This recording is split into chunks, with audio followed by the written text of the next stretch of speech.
नमस्कार मैत्रिणींनो, made by गृहिणीमध्ये आपलं सर्वांचं खूप खूप स्वागत आहे। आज आपण बनवणार आहोत गुड मखाना। खूप छान लागतो, टेस्टी आहे। तर चला कसा बनवायचा ते बघूया। सर्वात आधी आपल्याला कढईमध्ये तूप थोडंसं घ्यायचं आहे आणि त्याच्यामध्ये मखाने रोस्ट करून घ्यायचं आहे। तुम्हाला तूप नको असेल तर तुम्ही तसंही रोस्ट करू शकतात।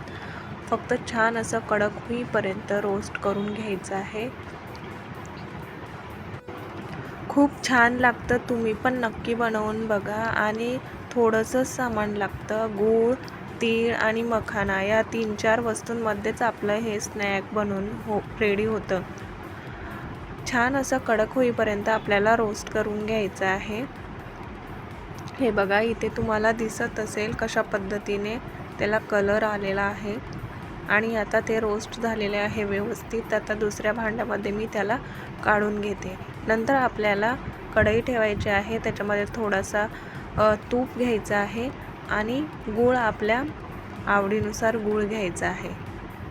तुम्हाला जर जास्त गोड आवडत असेल तर जास्त टाकून घ्या, कमी आवडत असेल तर कमी टाका। इथे मी थोडासा गूळ घेतला आहे, तो वितळून घ्यायचा आहे।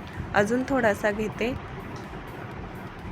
आणि छान असा वितळून घ्यायचा आहे। जसं की आपण चिक्कीला बनवतो त्या पद्धतीने आपल्याला इथे गुळाचा पाक बनवून घ्यायचा आहे। तुम्हाला जर माझा व्हिडिओ आवडत असेल तर नक्की चॅनलला सबस्क्राईब करा आणि बेल आयकॉनला प्रेस करा, जेणेकरून तुम्हाला माझे सर्वात आधी व्हिडिओ दिसतील।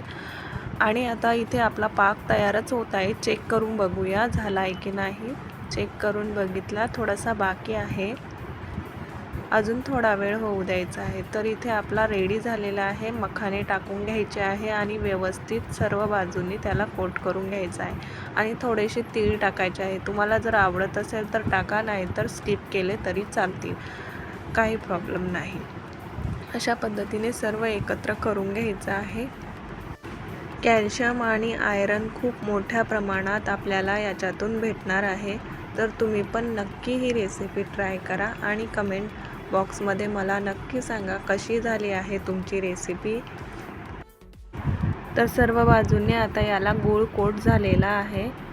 आता हे आपल्याला वेगवेगळे करून घ्यायचे आहे, नाहीतर ते थंड झाल्यावर वेगवेगळे होणार नाही। आता सर्व बाजूनी हे व्यवस्थित एकत्र झालेलं आहे, गूळ त्याला कोट झालेला आहे। आता आपल्याला वेगळा करून घ्यायचा आहे। ज्या पद्धतीने आपण तिळगुळाचे लाडू बांधतो त्याच पद्धतीने एक मखाना आपल्याला वेगवेगळा करून घ्यायचा आहे। हे बघा, मी कशी वेगवेगळं करते आहे, त्या पद्धतीने वेगळं करायचं आहे। थोडं मोठं भांडं घेतलं, त्याच्यात जरी तुम्ही वेगळं केलं तर छान होईल। इथे मी डब्बाच घेतला आहे आणि थंड झाले की ते खूप क्रिस्पी लागतात। नक्की ट्राय करा आणि नवीन पुढचा व्हिडिओ मी तुमच्यासाठी कोणता आणू ते पण मला कमेंट बॉक्समध्ये नक्की कळवा। तोपर्यंत तुम्ही ही रेसिपी तयार करून बघा आणि आता पुन्हा भेटूया नेक्स्ट व्हिडिओमध्ये अशाच एका नवीन रेसिपीसोबत। तोपर्यंत बाय बाय।